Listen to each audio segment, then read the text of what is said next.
We're joined now by one of our state representatives, Ryan Berman from Michigan's 39th District on the Oakland County Megacast. Ryan, thank you for being with us today.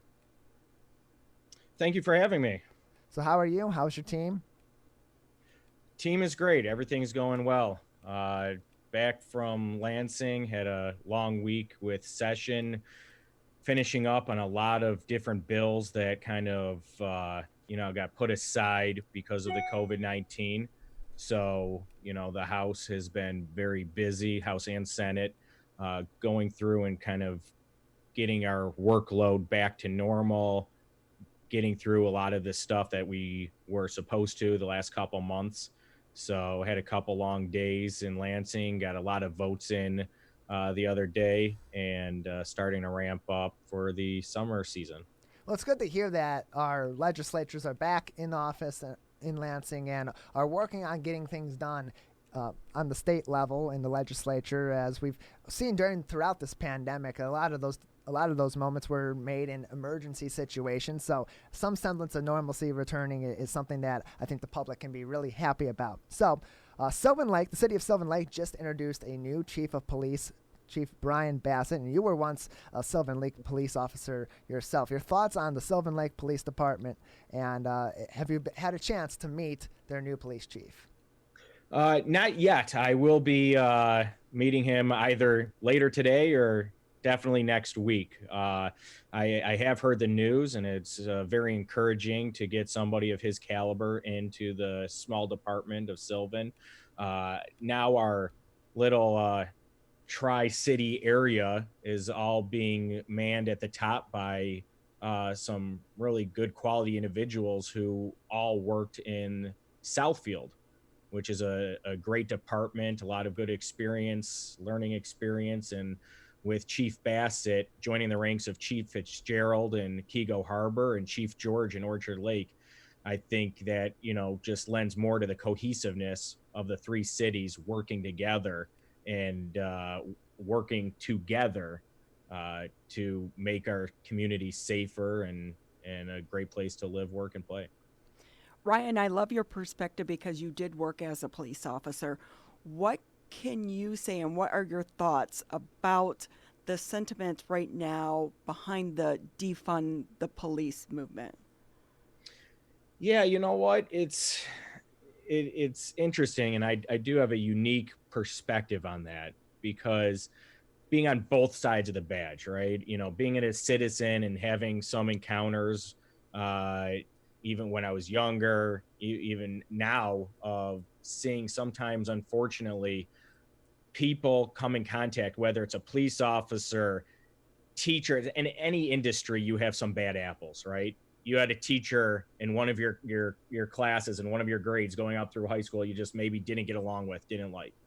You go to a grocery store, you have an interaction, that's just what it is as people. And unfortunately, with the police and the authority and position they're in, sometimes people have a bad experience, and it's that bad experience with those bad apples that maybe ruin your taste and kind of give a broad brush of saying, oh, all police are like that. And I understand what's going on in our country. I understand what's been going on and the necessity and people's right to protest. And I absolutely support that and agree with that. But one of the things that have come out of what's going on, nationally and locally in our state is you have people, it's about your message, right? And one of the messages coming out of these movements is defunding the police. And I think that's moving to the absurd. And when you start talking about defunding the police, what does that look like? And everybody has their own, I guess, idea. And there really maybe isn't a cohesive or one section sentiment with that. But the point is words have meaning. And when you talk about defunding something, that means not funding it. And you have individuals calling to not fund the police and to abolish police departments. And I think that's taking it to the absurd. And specifically in our area, and we were talking about Sylvan Lake, a small department, Keego Harbor, another small department, Orchard Lake. People like to have their police, like part of their community, but there are people on the other side that don't. We had to put millages in and Kego Harbor was threatened a couple years ago with not having the money and resources to continue their own department, and West Bloomfield was going to maybe step in and take over services. Other areas, you have the Oakland County Sheriffs coming in, and when you have that, sometimes, and depending on the situation, you have officers coming in, and it happened in Inkster with the Michigan State Police having to pick up patrols, that you don't have officers that are community oriented, the community policing, living or being in that community. You have outsiders coming in who maybe don't have those same personal contacts with the residents. And sometimes that's even more of a us versus them mentality, or, one step away. And it diminishes some of that trust, some of that bridge building. And I think it's important to have these smaller departments most of the time, and to have the community policing. And when you're talking about defunding or getting rid of a police department, you have to think of, what does that do? It makes people less safe. It makes any type of relationship with the police more strained. And talking about, how this whole thing started, of whether it's police training or more training, when you're talking about defunding police, the assumption is that they're well funded now. And that's not necessarily the case. And one of the first things to go in police budgets is the training budget, and they get less training with less dollars. And that's not what we need. So I put forth a resolution to, basically say, no, we don't need to defund police departments. Whatever other issues there are, and I had colleagues on the other side of the aisle give speeches against this resolution, and I totally agree with them, and I understand their perspective. But they even stood up and say, hey, we're not talking about defunding police. We're not talking about polishing police departments. We're talking about this and that. That's fine. And that's the case. Then let's talk about those things. Let's not say defund the police if you really don't mean defund the police.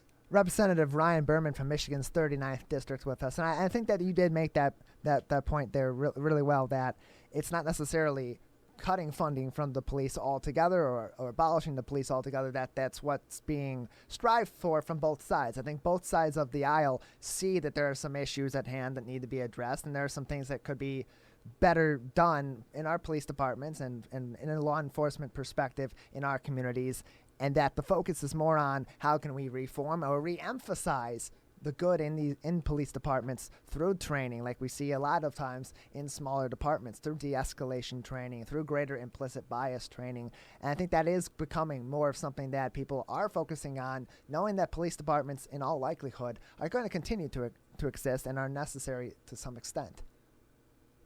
No, absolutely. And that's the whole point, where you do have a fringe, or you do have this subsection or even section of the communities saying defund. And I'm saying, hey, this is dangerous to use those words. Let's craft a different message. Let's talk about what really needs to be done. And I think, just having those conversations, getting together, whether, it's bipartisan basis, community basis, the police, we have to get rid of the whole divisiveness really in our country, in every type of area, the us versus them mentality. The police, we saw it here in what was it, Genesee County, that the sheriff up there, national news, when they had protests, he said, hey, I'll march with you. Let's do it together. And I think that's the right message. Who is the police officer? And again, that's why community policing, getting to know the person behind the badge. Police officers are people just like you and me. They're individuals, they're mothers, they're fathers, brothers, sisters, they're your family.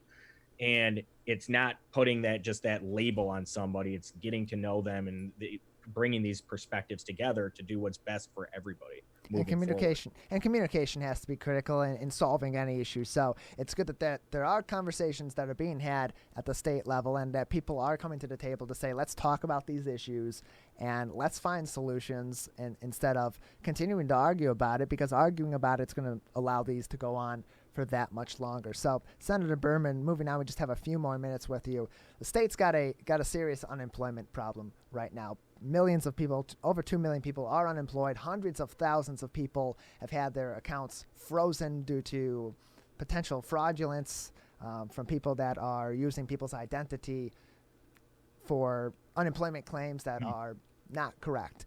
The unemployment agency has announced earlier this week that they have a goal of resolving backlogged cases from March 15th, from March 15th to May 1st. That's over 12,000 cases by July 4th. Do you believe that this is a feasible goal to accomplish for the UIA alone? And is there anything that's being worked on at the state level between your fellow representatives and those in the Senate as well, on both sides of the aisle, to help further resolve this issue, because it's a serious issue for hundreds of thousands, in fact, millions of people in our state?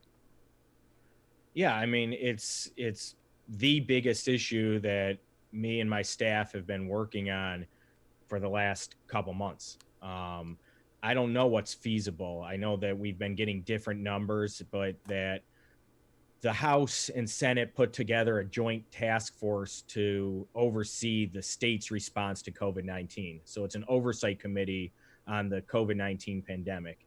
And it really reaches any type of issues, whether it's the nursing home issue that you talked to Senator Lucido about earlier today, or now this unemployment issue. They already had hearings, and they're diving deep into what's going on with our unemployment insurance agency. They've had a couple hearings and had testimony on the backlog, on what's going on, what the leadership there at that agency is doing. I don't know what's going to come of it as far as, is it a realistic time frame?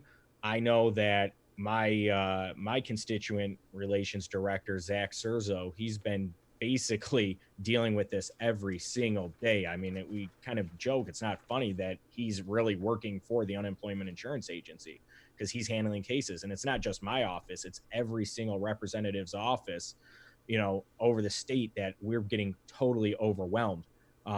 Hundreds and hundreds, in some cases, thousands of cases in each representative's office, trying to resolve that they haven't heard from the unemployment insurance agency in months. We were getting some good results initially up until a couple weeks ago, and they switched over a system that is, I guess, more user friendly, but it's just not getting the results that it's been intended. Unfortunately, I think as of last week, when you're talking about the backlog, they were a month behind. So cases that we submitted for priority or trying to do, whether it was somebody typed in their driver's license number wrong, or some little issue. A lot of times it's little, clerical issues that just need a swap of a number, or put something in wrong, or didn't fill in. And that takes a couple minutes, but there's just not the manpower to do it.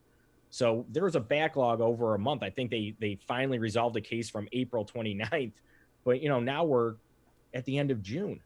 So, for them to say, or their goal by July 4th, by next week, to be resolved through May, that's great. But, what's happened in the last 4 or 6 weeks? I mean, it just keeps getting pushed back, and it's a big problem.